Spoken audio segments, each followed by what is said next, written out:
Hey, Michelle, Lab Muffin Beauty. Yeah, I don't have a PhD in chemistry, but I do have a background in journalism. And one of the basic tenets of journalism is to read as many sources as one can. And I actually suggest that you do that. So Michelle, a.k.a. Lab Muffin Beauty, she tried to do a takedown video of me, but she did try and hide it. She had this air of moral superiority, and she tried to make it about the technique when really it was just a cheap, lazy, and very biased video against me. The study that I'm reading, which is the one that went viral, that's one of the most recent in an entire body of work, right? There's now over 50 studies on this topic, which I'm going to go into in a second. Not enough people are talking about the issues with this plastic in the brain study, and way too many people are using it to scare everyone. She implies that I'm trying to scare people about microplastics, even though that's literally the opposite of what my video is about. Yeah, plastic is everywhere. So when someone sees a clickbait article about plastic in people's brains, it can seem really overwhelming and scary, because you're like, oh my God, how do I avoid plastic if it's everywhere? My video and my entire channel is devoted to showing you studies that prove that not every plastic exposure is going to be as bad as others, right? And so the conclusion of my video is where I tell people to eat as many fresh and unprocessed foods as they possibly can and avoid bottled water.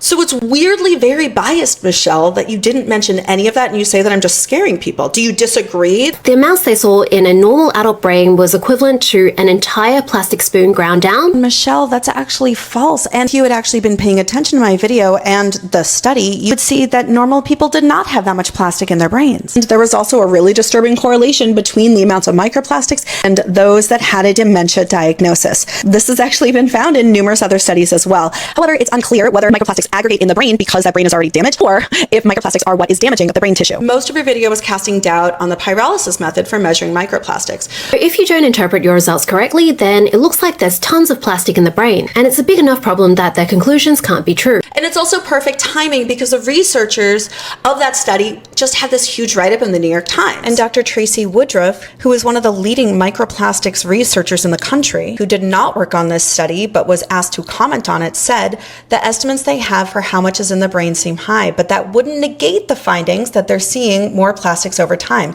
And that actually is very consistent with what we know about the production of plastic. In fact, there's so many studies on micro and nanoplastics in the brain that there's now reviews on it, which is where they basically summarize and aggregate all the studies that are out there and come to conclusions. And this one most recently concluded that microplastics and nanoplastics accumulated in the brain and contributed to the development of neurological diseases. I didn't talk about that in the video that she's stitching. I talked about solutions, right? There's a lot of different ways that microplastics get into our brains, which is what I focused on in my video. Tangible solutions, not just scaring people, right? And certainly not muddying the waters, but that's what you did. You just provided more misinformation when I was actually trying to clear it up. I provide way more clarity on this topic versus the hundreds of other clickbait videos, right? Why did you not go after them?